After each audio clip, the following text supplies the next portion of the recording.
जनता ये देख रही है कि काम करने वाला कौन है और काम का अगर शिलान्यास होता है तो समयबद्ध तरीके से जो है उसका उद्घाटन भी होता है। और आजमगढ़ ऐसी जगह पे शिक्षा के क्षेत्र में महाराजा सुहेलदेव के नाम से यूनिवर्सिटी देने का काम जो है, अगर समाजवादियों का गढ़ था तो आज तक समाजवादी कहाँ थे। माननीय योगी जी ने यहाँ पर यूनिवर्सिटी देने का काम किया, समाजवादियों ने देने का काम नहीं किया। आज गोपालपुर क्षेत्र में जो है इतना बड़ा हवाई अड्डा, जो कि आज आने वाले समय में एक गांव का गरीब आदमी भी उससे यात्रा कर सकेगा, उसको देने का काम जो है हमारे प्रधानमंत्री जी ने किया। पूर्वांचल एक्सप्रेस वे देने का काम किया।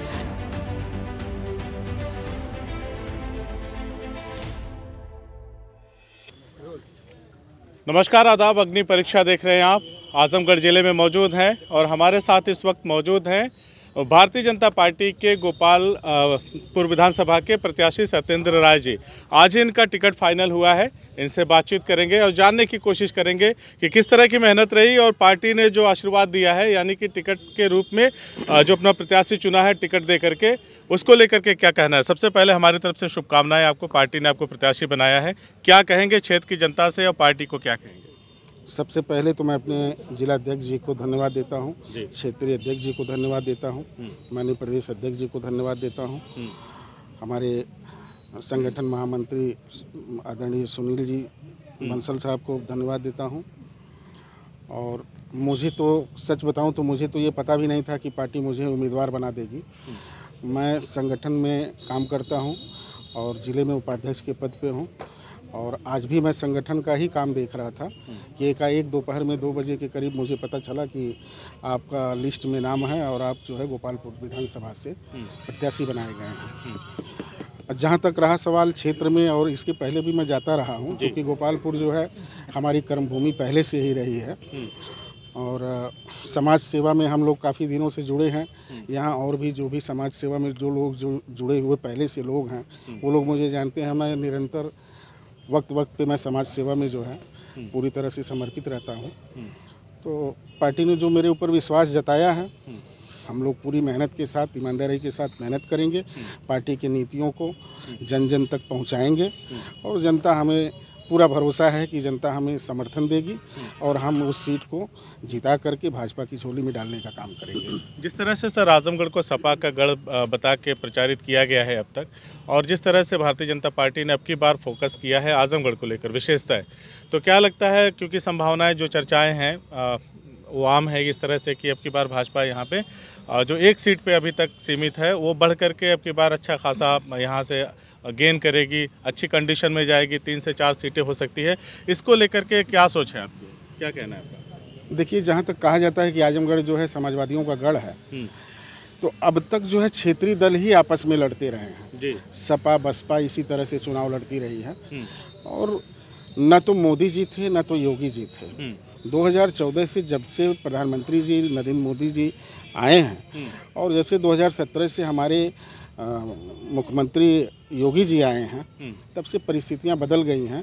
कहीं किसी का कोई गढ़ नहीं रह गया है। जनता के लिए, किसान के लिए, मजदूर के लिए, गरीब के लिए, गांव के लिए, नौजवान के लिए, जिस हिसाब से अभी नौजवानों को नौकरियों में आप पारदर्शिता देखें, चाहे वो परीक्षाओं में पारदर्शिता देखें, तो इन कामों को लेकर के जनता ये देख रही है कि काम करने वाला कौन है और काम का अगर शिलान्यास होता है तो समयबद्ध तरीके से जो है उसका उद्घाटन भी होता है।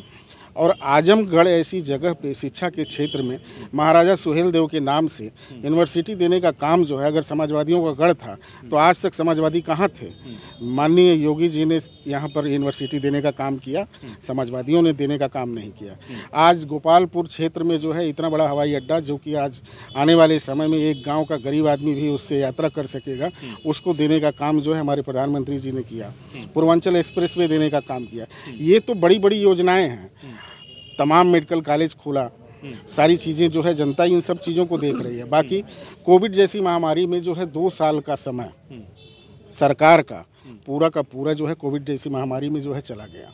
इतने कम समय में सरकार ने इतना विकास का काम किया और जनता के और गरीबों के दुख को देखते हुए उनको फ्री में राशन, कि कोविड जैसी महामारी में जो है अगर राशन की व्यवस्था नहीं है, गरीब है कैसे खाएगा, उसको मजदूरी नहीं मिल रही है, उसको काम नहीं मिल रहा है, तो सरकार ने उसका पूरा प्रबंध किया। और जहाँ तक राज्य सरकार ने अलग किया, और मोदी जी ने फिर उसको अलग किया, मतलब डबल इंजन की सरकार, डबल डोज में राशन का काम, वो भी मुफ्त में टीकाकरण करा करके आज कोविड जैसी महामारी को इतनी जल्दी कंट्रोल कर लेना, ये सिर्फ मोदी जी के ही बस का है और योगी जी ही इसको करा सकते हैं। चलिए, आप अपने विधानसभा में काफ़ी समय से सक्रिय हैं।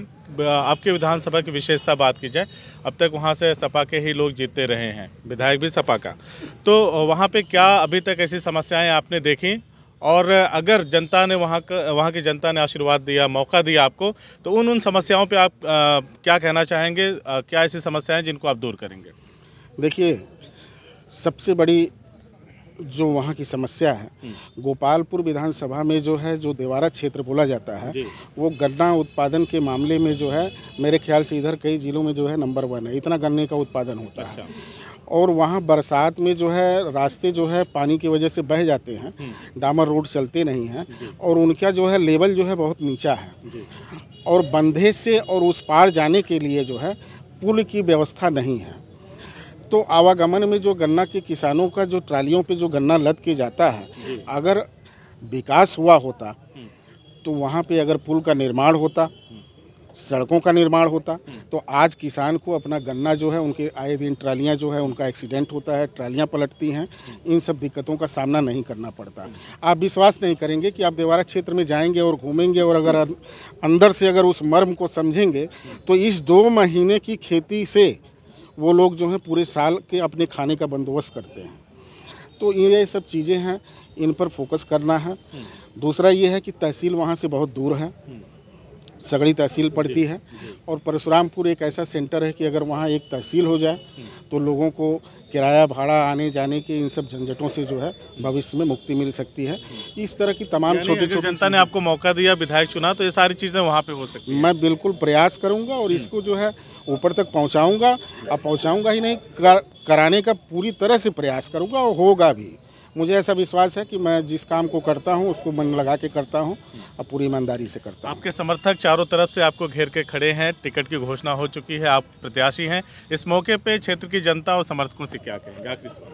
संयम रखें और जनता भी जो है सोच समझ करके धैर्य से कौन क्या कर सकता है, आने वाला मुख्यमंत्री कौन होगा, सरकार किसकी बन रही है, सत्ता के साथ अपना विधायक बनाएं, जिससे कि जो भी समस्याएं हैं उनको दूर करने में जो है मदद मिल सके।